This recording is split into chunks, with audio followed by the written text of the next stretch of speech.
Thank you, Ron. Good morning, everyone. So this is the standards track, and the essential essence of an interoperability standard is to enable things to communicate. It could be a device communicating to the network over network protocols. It could be something as simple as plugging in a cable into your device that follows a physical standard.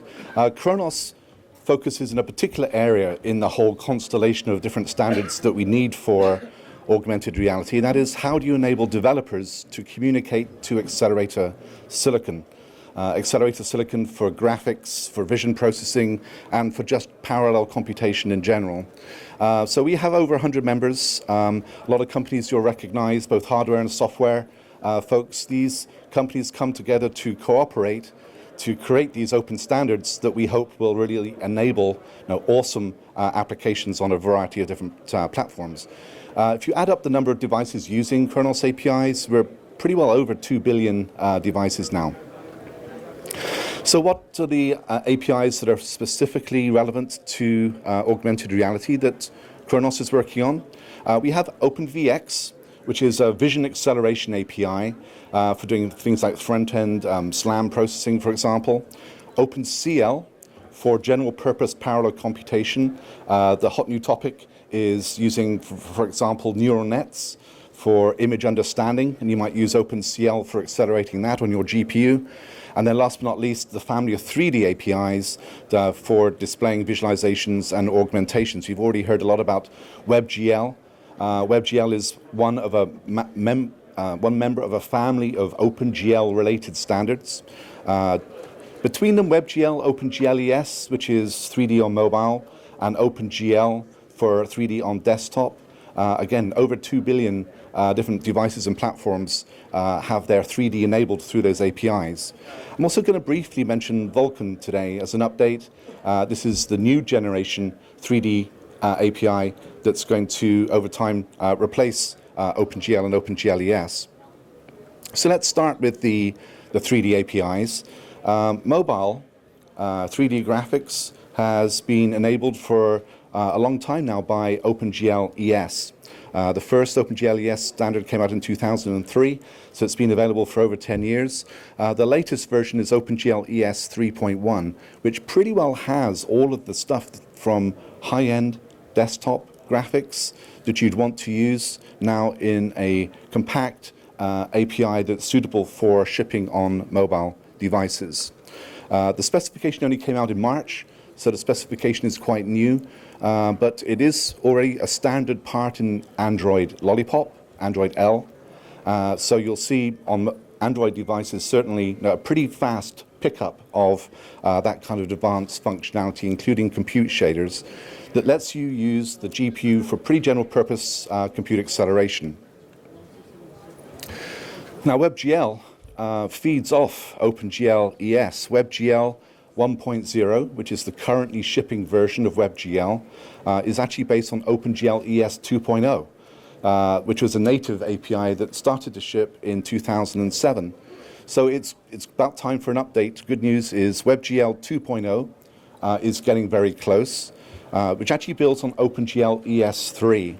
So there's a lot of advanced graphics functionality coming from the desktop through OpenGL-ES, and now very soon coming into Webgl 2.0 in a browser near you. It's actually being developed in the open, so if you're interested to get a preview as to what's coming in Webgl 2.0, there's the link there. You can go and provide feedback. But soon, the browser vendors will be implementing the new version. And again, we talked about Webgl in the last couple of presentations. This is kind of how the nuts and bolts come together. That the key thing to understand is Webgl, the browser has become a 3D engine. The browser has technologies like the JavaScript interpreter, HTML5 layout. Now it also has a Webgl engine in the browser itself. So you don't need to plug in anything or download anything extra. Your browser out of the box is 3D capable. And you can write JavaScript applications that accesses that 3D capability. As we're mentioning, a lot of times people will use a middleware engine on top of the low-level WebGL API. 3.js is the most popular. Then people can download content that uses WebGL through JavaScript, or it uses a middleware library like 3.js. A lot of people ask, why is WebGL being done in Khronos? Because a lot of the other web APIs are done by the W3C, the World Wide Web Consortium. I think a good answer is the WebGL is exposing GPU functionality pretty directly into the web environment. For that to work reliably, there's a lot of detail to figure out between the browser vendors and the GPU vendors. The drivers have to be updated. The two communities have to communicate as to what's going to be possible to safely expose into the web environment from the GPU. And so Khronos is the forum where we have all of the browser vendors and all of the GPU vendors sitting around one table. And we work very closely with W3C, of course, to make sure everything hangs together. WebGL has become pervasive. I think 2014 was indeed kind of the year where WebGL became pervasively available. This is one of my favorite websites, caniuse.com. You can go into any web feature and it'll tell you how many browsers support it. And the good news is now for WebGL, we have green across the board, both in desktop and mobile browsers. And this is quite up for the 3D community. This is actually a pretty big deal. For the first time in the history of the known universe, we can actually write portable 3D applications. Not a single line of source has to change, and you can run it in a web view or in a browser across many different operating systems. The native programming environments across these different operating systems will not let you do that. The web is the platform that gives you this degree of portability. So 3D, the next generation API, actually Vulcan is the name of the open standard for the next generation 3D API standard. It's not the only one. There's a couple of others. There's DirectX 12, which is coming for Windows. There's Apple's Metal API, which is specifically just for iOS, or at least it was at 10 o'clock. We'll see when we finish what's happened. But Vulcan is the next generation API that will run across any device and across any platform. The key essential part of these new generation APIs is that the driver layer, the 3D driver layer, is becoming a lot thinner. Traditional driver, for example, OpenGLES, it will do a lot of memory allocation for you. It will do a lot of error checking for you, context management, which is all great, but it can mean that the OpenGL drivers become quite complex. The NVidia OpenGL driver is 2 million lines of code. And the problem is that the driver can give you surprises. You might be trying to do something quite simple and straightforward, you think, and the driver will go off and do something immensely complicated because it's managing a lot of the resources behind your back. The new generation APIs kind of get rid of all of that, and they put a lot more responsibility in the hands of the developer. So you just get a direct access into the GPU hardware. It puts a lot more responsibility onto the developers, but there are a lot of developers who really want that responsibility because there's a lot less overhead, higher performance, less surprises, more portability across different vendors' GPUs. Now, of course, not everyone's going to want that much responsibility, and I think just like in WebGL ecosystem, you're going to find a lot of utility libraries that make Vulcan easier to use for those who don't need every last ounce of flexibility from the low level. But the good news about Vulcan is we won't need a Vulcan and a Vulcan ES. There's a single spec that will be across both desktop and mobile. And the really big news, particularly actually for the mobile space, is the problem we couldn't solve in the end with OpenGL and OpenGLES was multi-threading. The context management in OpenGL was just atomic. You couldn't split it apart to let multiple CPU cores and multiple CPU threads generate work in parallel for the GPU. You can absolutely do that with Vulcan, and for mobile devices that routinely now ship with multiple cores, this is going to let you get a lot more efficiency and power out of your available CPU bandwidth as well as out of your GPU. So there's a lot of energy in Vulcan right now. We started in June. We have committed to ship the spec and implementations before the end of the year. It's not a multi-year project. We're working on this very hard. And it's going to be able to ship pretty well anywhere, including older versions of Windows, because DirectX 12 will only ship on Windows 10.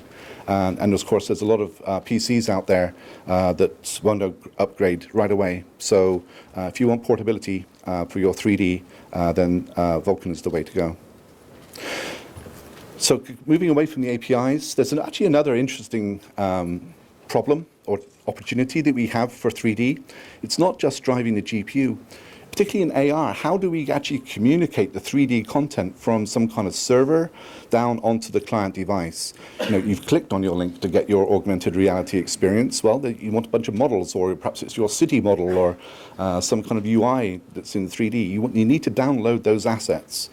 And every other data type has a way to efficiently compress and transmit assets, like a JPEG image or an MP3 file. Imagine trying to do a photo browsing app that didn't have any JPEG or PNG. It would be pretty hard. Well, that's where we are in 3D. We're actually pretty early on in this evolution.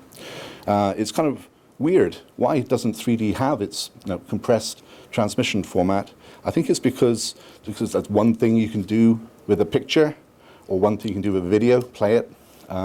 There's lots of things you can do with 3D assets. So the use cases are more complex. And so lots of different things you can do, which means there's more complexity in this domain. But we need it. So Kernels has been working on GLTF, OpenGL transmission format. We're calling this kind of the JPEG for 3D. It's basically a standardized way to transmit 3D assets across a network for any WebGL, OpenGL, OpenGLES application. It's not actually rocket science. It's just the key thing here is actually everyone agreeing, because everyone's been inventing their own version of this. So it would save a lot of time and create new market opportunities if we can agree on a single format. It's a binary representation of the scene. It loads quickly into memory, because you can't have a lot of processing, particularly on a mobile device, because that's going to defeat the point. So we use JSON. You can basically lift what comes over the network and drop it into your WebGL application with very little processing indeed. It's full-featured. It has not just polygons. It has a hierarchy of cameras, lights, animations, common materials using shaders. And it's runtime neutral. It doesn't insist on any way that you can construct your app. It's just assets that come across in a very neutral format for you to use. So, as I mentioned, we use JSON for the node hierarchy, and that seems to be a really popular choice. We need to compress the textures. The good news is that we already have texture compression formats, like ASTC is now in OpenGL ES 3.1 and will be in Vulcan and coming to WebGL. It gives you very high quality, very flexible texture compression. We use shaders for materials. I actually think there's an interesting opportunity to start using physically based rendering descriptions, which can be very compact but very realistic, and standardizing some of that would fold nicely into GLTF. And the next step is to begin compressing, not just having a nice binary format for your meshes and vertices, but to start applying compression techniques. And again, Khronos, we started to experiment on a number of different techniques, and in some cases getting up to 10-to-1 compression for big vertex models. And we're cooperating with the MPEG group on that. And they've defined almost all of the compression formats for the other media types, so we're happy to be working with them.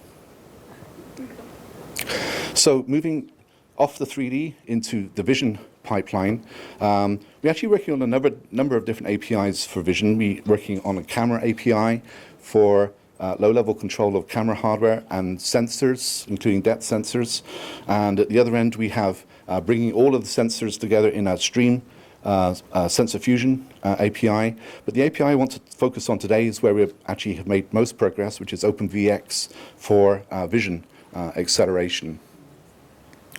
We need vision acceleration to be super low power. We're all working towards wearable AR, where we want to be constantly scanning the environment 24 hours on almost no battery, because there's no space in this kind of form factor. We're not there yet in terms of the power consumption for enabling that kind of form factor device, we're going to be needing to use very low micro-powered, probably dedicated hardware, or low-powered DSP architectures. And a lot of the existing compute APIs, like compute shaders in Opencl, you have to boot up a big GPU, and that needs to be controlled by a big CPU.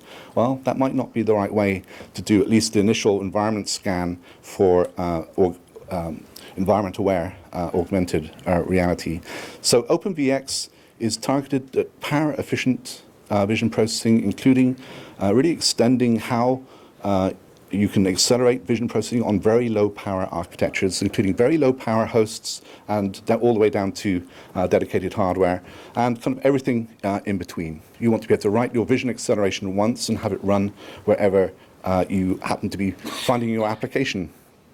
So the way we do that is have a slightly higher level of abstraction that lets the implementers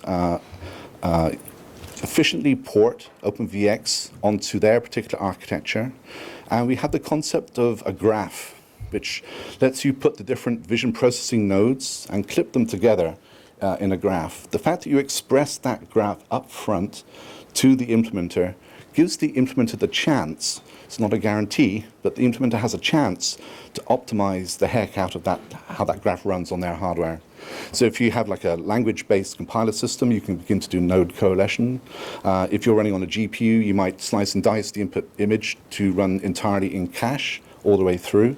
So you can avoid constant reads and writes to memory, which is the worst thing you can do for power and performance. So OpenVX is still quite new. It shipped in October 2014, so just a few months. We just did a maintenance spec update 1.0.1 last week, which is up there on the website. We have full conformance tests, and a lot of the vision hardware community are beginning to prepare OpenVX. I think 2014 was the year of Webgl. I think 2015 might be the year of OpenVX by the time we finished. A lot of people use Opencv, and Khronos loves CV. Actually, the chair of Opencv also chairs OpenVX. So there's a lot of communication between the two communities. They're very different and very complementary. Opencv is an open source project, and all of the goodness and energy that comes from that is very broad. It runs pretty well everywhere. OpenVX tries to be something very different. OpenVX is a well-defined library that the hardware guys will implement and ship reliably because we have conformance tests. So people that would ship, people typically use Opencv for prototyping, not always. And we want OpenVX to be the reliable production deployment API. But some people do ship with Opencv, but they would typically lift the code and integrate it into their own code base. OpenVX, you'll get a phone, you'll get a device, the OpenVX library will be there for you to use and just call out of the box. So moving on to the last topic, which is general purpose compute using Opencl. A lot of people say, well, why do you need OpenVX? Because vision processing, it's just more compute. Why don't you use Opencl for doing the vision processing? The answer is, of course, that you can absolutely do that, and many people will. But I think we find this multi-layer ecosystem being quite powerful. Like Webgl, you have a low-level API that people can use if they want to, but lots of people elect to use the higher level. I think there's kind of a relationship like that between OpenVX and Opencl in the vision space. You might use an API like Opencl for implementing those nodes in the graph, but then you expose the OpenVX API to let your developers very easily clip those nodes together in a Lego-like way without needing to know the details of the innards of each of those nodes and how they're implemented. So what is Opencl? Well, Opencl is a heterogeneous programming environment. It uses C, C++. You can code a complete application in Opencl. The idea is that you can take critical kernels in your application and distribute those kernels for acceleration across any hardware that you have in your device. And that can include multiple CPU cores, GPUs, DSPs, even now FPGAs, and even hardware blocks. And the runtime will take the work and put it out across the available processors for maximum performance and minimum power. The way it does that is that you have two APIs, an API to query what's there, and a kernel language, which used to be just C, but now also includes C++. So you take those critical parts of your application, you code it as C and C++ kernel. Then the second API lets you build those kernels, compile them, download them, and execute them on the hardware. Now, we just announced Opencl 2.1 back in March, and the big addition in 2.1 is we now not just restricted to C, but now we have C++ as a kernel language. And the kernel language is based on a subset of C++ 14. We've had to take some stuff out because not everything runs in a parallel environment like gotos and recursion. But we tried to stick as close as we can to C++ 14. And what we're finding is that surprisingly, the advanced functionality in C++, like templating and the metaprogramming capabilities, lets you, really for the first time, have a chance of writing performance portable kernel libraries. Because using C++, you can begin to interrogate the architecture that your kernels are running on and adapt themselves, use different code paths, but still presenting a very clean, reusable interface into the calling application. So I originally thought that C++ was for programming pansies, but actually, it's actually proving to be really useful. So C++ is part of 2.1, but we've had a lot of implementations. This is the various waves of implementation on the desktop. You can see it kind of comes in waves. Mobile follows. Pretty well everyone in mobile is now shipping. Opencl, FPGAs are shipping, and we have the embedded space too, now using Opencl with TI shipping on their DSPs.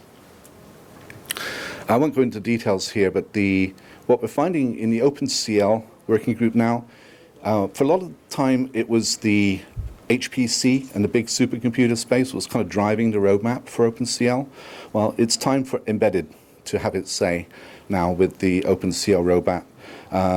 Quality of service, lots of flexibility on where things run because your bottlenecks and your types of processors that you have in mobile devices are different to in a supercomputer. So if you're interested in driving the Opencl roadmap for embedded, now's a good time to get involved. The last couple of slides here, haven't mentioned it, but in some ways I think this is almost as important as Vulcan and Opencl 2.1 is SPIR-V. It's kind of a weird name. Standard Portable Intermediate Representation. Some of you might know LLVM. It's a similar idea, but SPIR-V is a tightly defined intermediate representation that the compiler guys would use. The front-end compiler would compile down to this IR, and then the IR would be executed on the hardware. For the first time in SPIR-V, we have a cross-vendor IR that understands graphics and parallel computation. You can do that kinds of stuff with LLVM, but you have to do it as metadata and comments. It's not natively a part of the IR. So this means that you can have multiple language front ends that will easily run on multiple hardware backends. And this is like a really powerful place to enable the hardware and software communities to work together.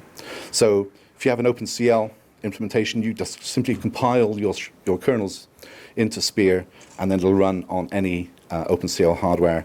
Same for Vulcan. And we're going to enable hopping backwards and forwards between LLVM and SPIR, because lots of people use LLVM for their CPU toolchains. And we're actually working on open source implementations of a lot of these different translators and front-end compilers for people to use. So in summary, hopefully that's a lightning tour, but Khronos, we're working on these APIs for hardware acceleration. Lots of stuff we do is relevant to augmented reality.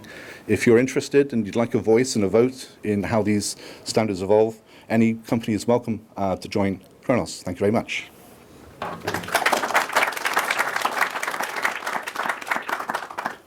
Are there any questions for Neil?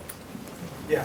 When is OpenVX going to be available on devices? The first one was actually announced last week, Vivanti. are now shipping OpenVX on their range of IP cores. I can say that NVidia is working on it, and watch this space. It'll actually be quite soon. But at the Embedded Vision Summit a couple of weeks ago, I found about 10 companies that are imminently shipping. So the spec is only 4 months old. It took 5 years for OpenGL to ship, and VX is 10 times faster. But I think you'll see a lot of implementation shipping this year, is the bottom line. And also, any nodes included in the VX? Yes. So if you go to the Kernels website, you'll get all of the details. We focused on the stuff that 80% you always use, 80-20 rule. So you will definitely find stuff that's missing. It's not as comprehensive as Opencv, but it is extensible. So the way this is going to work is that people will typically need to add 1 or 2 extensions probably for their app, and anyone can do that. But we'll take the extensions that are most commonly used and quickly build it into new generations of the spec. Now we have the framework done. It's easy just to add new nodes. That's like we can do that on a fast turnaround. So we're very interested in what nodes people find missing. Yeah. What kind of hardware needed or provided for the membership? What kind of hardware do you need for membership? None. Provided by you? For membership? No. It's any company can join. You can be a software company, hardware company, consultancy. We have people doing benchmarks. So what kind of hardware needed or provided? You provide hardware. Yeah, you provide the hardware. But Khronos does one thing. We create specifications, so we're not shipping hardware.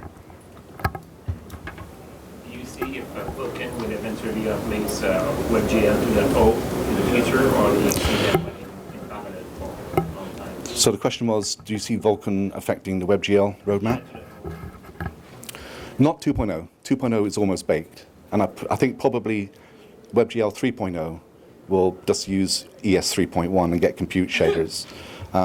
Because for WebGL, the browser guys, they need the underlying API to be truly pervasive before it makes sense for them to implement. So that's why there's a pipeline delay between the native APIs and WebGL. But we're getting to the phase where ES3 and ES 3.1 are getting to be pervasive enough soon. So that's enough to keep, I think, WebGL busy. By that time, we'll have learned a lot from Vulcan. I don't think, my personal opinion, I don't think there's going to be the need for a Web Vulcan. I think WebGL can just begin to absorb some of the technology and the learnings from the Vulcan API and just layer over that like it's layering over multiple native APIs today. Yeah. A very narrow question. What is NVIDIA's plans for supporting for OpenCL 10.x? I knew I was going to get that. I have a running bet that I get that question in every presentation. So I know. So you might have seen we just shipped OpenCL 1.2. Yeah, that's good, right? So we do have plans. I did notice that. Yeah. So we do have plans for 2.0. We haven't announced it yet, but we're actively working on it. So soon. Will the deck be available? Yes. I'm sure AWE will upload it, and we'll upload it on the Khronos site as well. Okay. One last question. Rick? Do you have some time frames for the GLTF, and you mentioned the camera and depth sensor API? So GLTF, I would say second half of this year, because we're almost done. We're like at 0.9 release. The camera and stream input APIs, we're gathering requirements right now. So we have no timeline. So we're really putting out a call for input. Do we need to do those APIs? If so, what should they be and what value should they add? So they're much earlier.